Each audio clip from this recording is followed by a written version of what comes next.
Hello，大家好啊！今日啲靈感突發啊，分享下繼個海王島嘅故事，又去分享一個新嘅故事，係啦。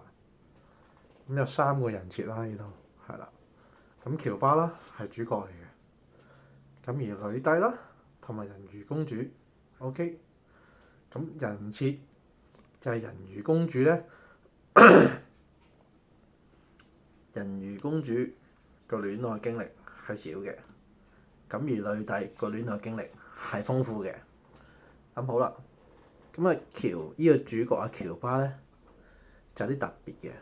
阿喬巴咧就好犀利嘅，喬巴個人設咧可以轉換嘅，係啦。喬巴真係好犀利㗎，喬巴可以假設係呢個可愛嘅人設啦，亦都可以變做將軍嘅人設啦，亦都可以變做君子嘅人設啦，亦都可以變做小丑嘅人設啦，亦都可以變做一個冇乜嘢嘅人設啦，亦都可以變做一個承受力強嘅人設啦。係啦，好啦，個喬巴姐好犀利，冇錯。咁再問個問題啦，咁假設喬巴啦。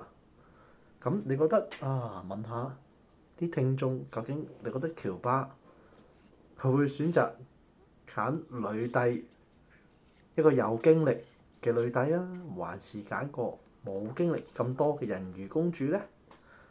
係啦，咁前提就係個女帝個經歷已經經歷晒喬巴所有嘅人設噶咯喎，經驗好豐富噶咯喎。咁而人魚公主嘅經歷係未經歷過咁多個人設喎，咁你覺得喬巴會揀邊個咧？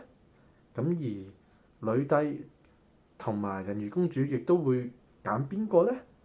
呢個問題就留翻俾大眾去決定啦。今日分享係咁多，啲靈感突發，多謝晒。